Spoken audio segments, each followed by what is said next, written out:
Bienvenue sur Africa 24 dans cette nouvelle édition du Non-Stop Info. Voici les titres de l'actualité. Visite du président centrafricain Faustin Archange Touadéra au Cameroun. L'actuel président de la CEMAC était en déplacement à Yaoundé le 29 avril où il a échangé avec son homologue camerounais Paul Biya. Les deux dirigeants ont planché sur des dossiers relatifs à la sous-région.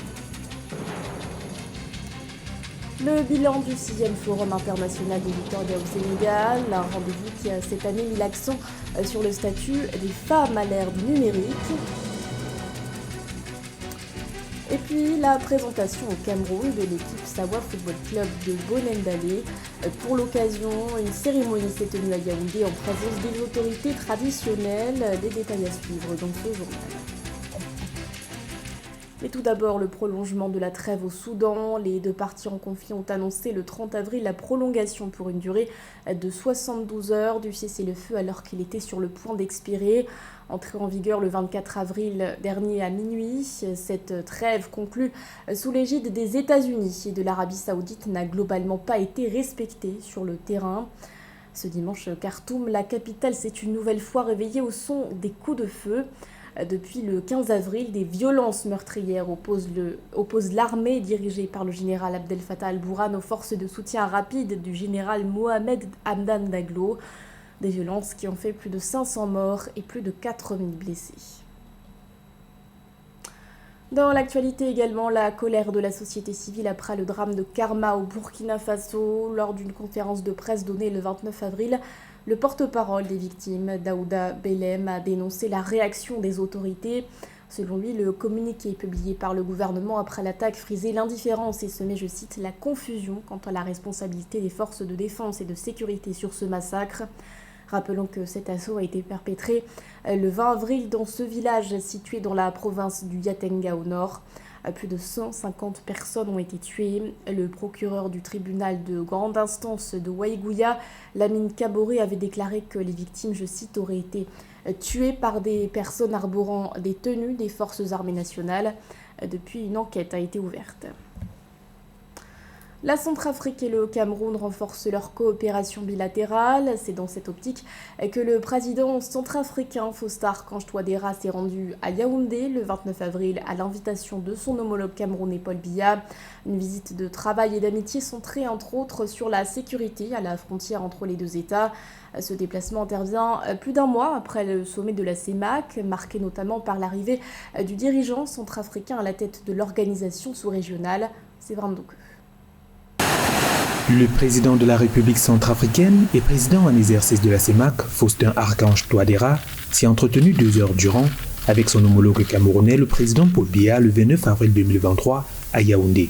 Une rencontre qui intervient un mois seulement après le sommet des chefs d'État de la CEMAC qui s'est tenu les 17 et 18 mars 2023 à Yaoundé et au terme duquel le président Touadéra avait pris la tête de l'institution sous-régionale à la fin du mandat du président Paul Biya. Les deux chefs d'État entretiennent d'excellentes relations. Il me semble que la visite du chef de l'État centrafricain, un mois seulement après la tenue du sommet de la CEMAC à Yaoundé, peut s'inscrire dans le cadre du prolongement de la coopération multilatérale et du renforcement de la coopération bilatérale entre les deux pays. Depuis le 17 mars dernier, c'est la Centrafrique qui préside désormais aux destinées de la CEMAC, une sous-région complexe et agité par des conflits internes et la lutte contre la secte islamiste Boko Haram. Le Cameroun et la Centrafrique sont deux pays frontaliers qui partagent quelques défis communs, notamment au niveau humanitaire, avec un flux de déplacement de population de la RCA en sol camerounais, mais aussi au niveau sécuritaire, avec des incursions de rebelles provenant de la RCA à l'est du Cameroun. L'un des défis urgents qui mine le développement de la RCA est celui de la crise sécuritaire. Le Cameroun participe à la restauration de la sécurité en RCA à travers les contingents de la MINUSCA, la mission des Nations Unies pour la stabilisation de la Centrafrique, auquel le pays alloue régulièrement du personnel militaire et des unités de police. Cette visite me semble donc douée de bon sens et politiquement riche pour la Centrafrique dans une dynamique ascendante dans ses options de développement.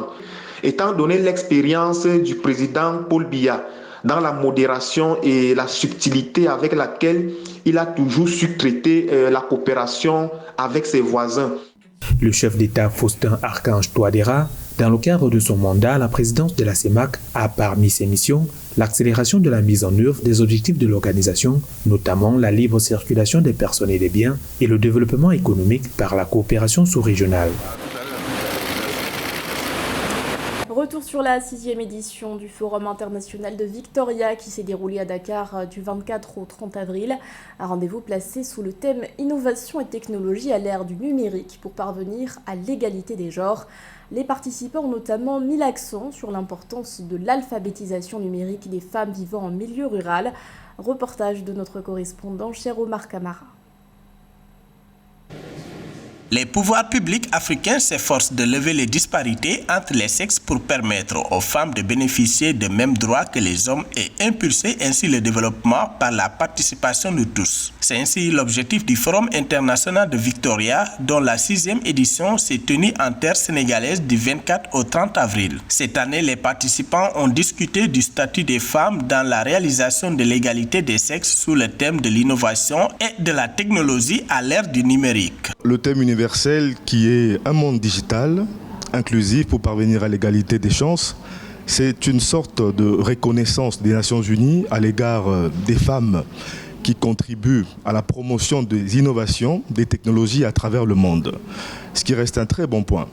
Mais vous savez bien entendu que le défi reste important au niveau des femmes rurales ou même au niveau des femmes urbaines, d'où la nécessité d'informer et de poursuivre des formations sur le numérique.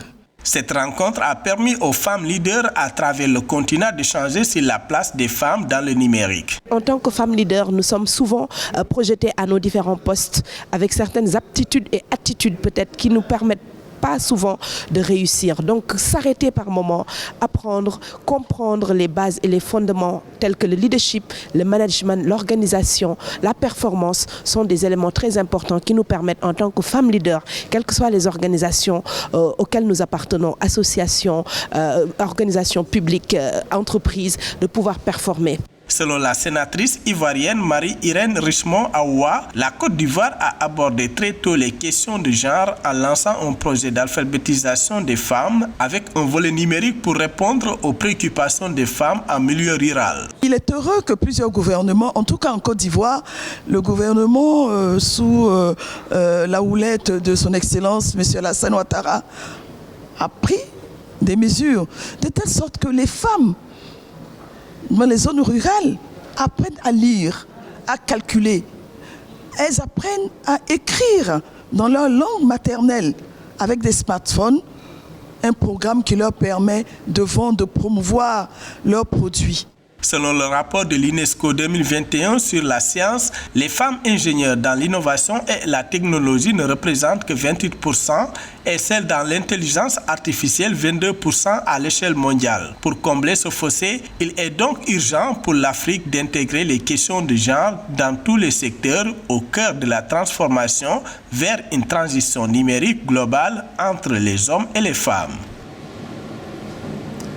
Services de paiement ou encore de transfert de fonds entre les États africains, telles sont les différentes prestations proposées par le PAPS, le système de paiement et de règlement panafricain, un système imaginé par Afreximbank, la banque africaine d'import-export, pour renforcer davantage les flux commerciaux et la croissance économique du continent. Le PAPS a scellé un accord avec l'association des bourses africaines le 14 avril dernier au Zimbabwe.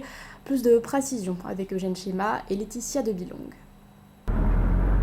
Le système de paiement et de règlement panafricain s'étend aux bourses africaines grâce au protocole d'accord rendu public le 28 avril 2023, mais signé le 14 avril au Zimbabwe entre le directeur général du PAPS, Mike Ogbalo III, et Tapelo Tcheole, président de l'Association africaine des bourses de valeur et PDG de la bourse du Botswana. Le PAPS permet depuis septembre 2021 aux opérateurs économiques de gagner du temps et de l'argent dans leurs échanges transfrontaliers en faisant leurs transactions en monnaie locale au lieu du dollar et de l'euro. La collaboration avec l'ASEAC a été la première organisation à mettre en place l'AELP avec comme objectif central le commerce transfrontalier de titres, constitue une étape importante vers le déploiement du système de paiement et du règlement panafricain sur l'ensemble du continent. Notre tâche immédiate est de créer une équipe de travail constituée des représentants du PAPS et de l'ASEA afin d'identifier les moyens de faciliter le transfert de fonds entre les bourses africaines membres de l'ASEA. À cette fin, j'aimerais inviter les acteurs des marchés de capitaux concernés à se joindre à nous dans cette entreprise novatrice pour les entreprises et les communautés d'investissement africaines. Ce partenariat entre l'ASEA et le PAPS est un prolongement du projet d'interconnexion des bourses africaines, dont le lancement de la première phase ciblant 7 places boursières couvrant 14 pays africains avait eu lieu en décembre 2022. Il connectera les marchés des capitaux africains en permettant également aux acteurs des places boursières de réaliser des gains en délaissant le dollar ou l'euro pour des monnaies locales dans le commerce transfrontalier des titres. But when I want to transfer funds Quand je veux transférer des fonds de Gisenyi au Rwanda à Goma en RDC, je dois passer par une banque correspondante à New York. 4 jours, 65 millions de dollars par exemple, se retrouvent ailleurs. En 2019, l'Afrique a géré via Suite 20,5 milliards de dollars de transactions. Nous avons une plateforme alternative. Nous avons introduit avec la vision de mon frère aîné, le professeur Orama, mon autre frère aîné, le docteur Adesina. Nous avons introduit des outils pratiques pour permettre le commerce. 42 devises en Afrique, 5 milliards de dollars comme coût de la convertibilité des devises, le coût du commerce. Nous avons développé le système panafricain de paiement et de règlement pour permettre le commerce en monnaie locale.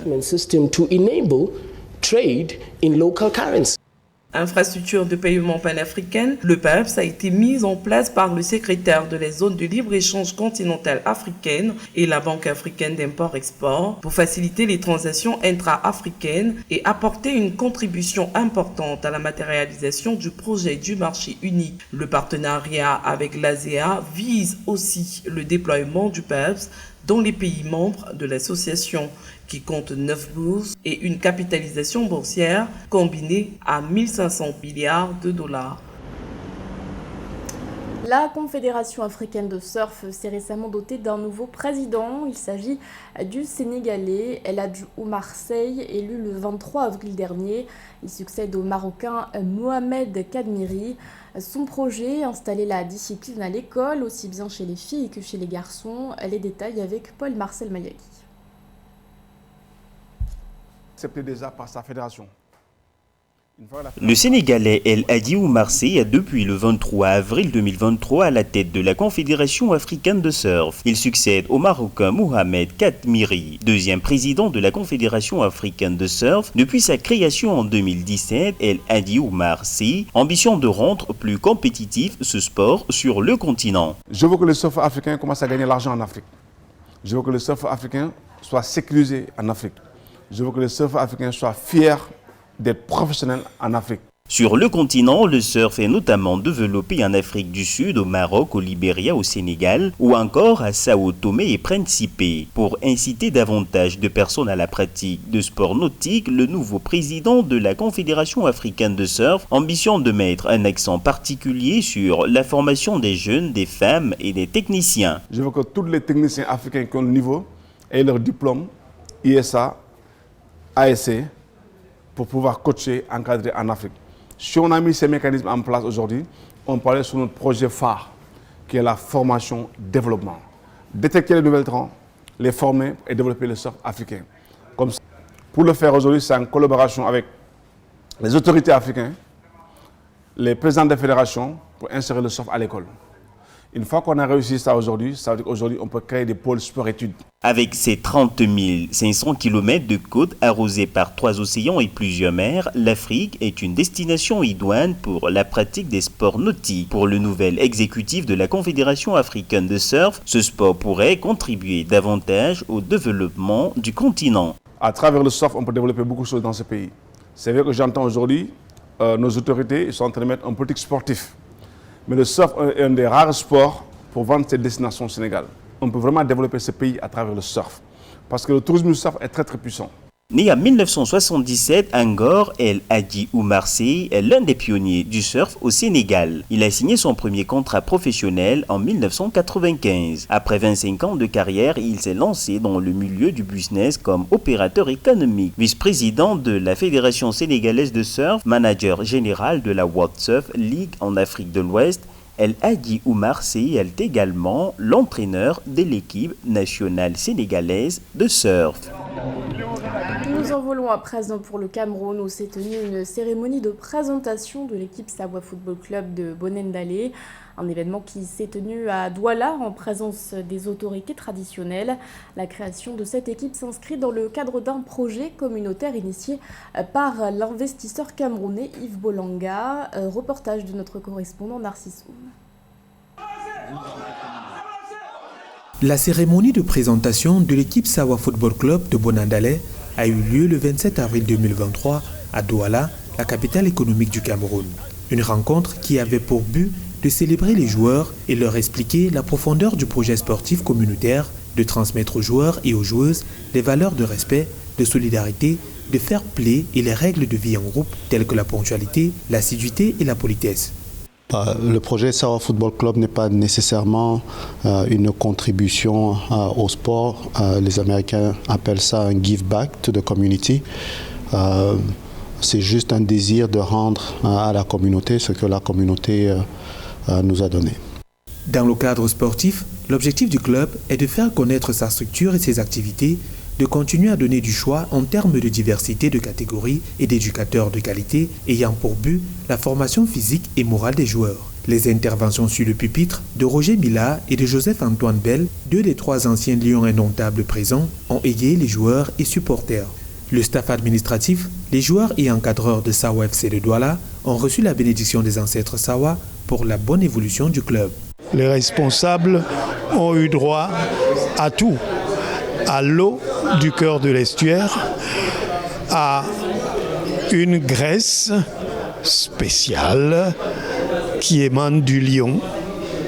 Et cette graisse a été, disons, posée dans la paume de chacune des mains de chacun des joueurs et des responsables avec une dent de lion. Pour rappel, Sawa Football Club de Bonendalé, du président Yves Bolanga, a été créé en 2022 et est engagé depuis 2023 en championnat régional dans le département du Nkam, un des départements que compte la région du littoral au Cameroun. Cette saison, le club a un effectif de 55 joueurs, toutes catégories, féminines, masculines et jeunes, encadrés par une dizaine de techniciens. C'était le journal de la rédaction. Merci de l'avoir suivi. L'actualité continue sur Africa 24.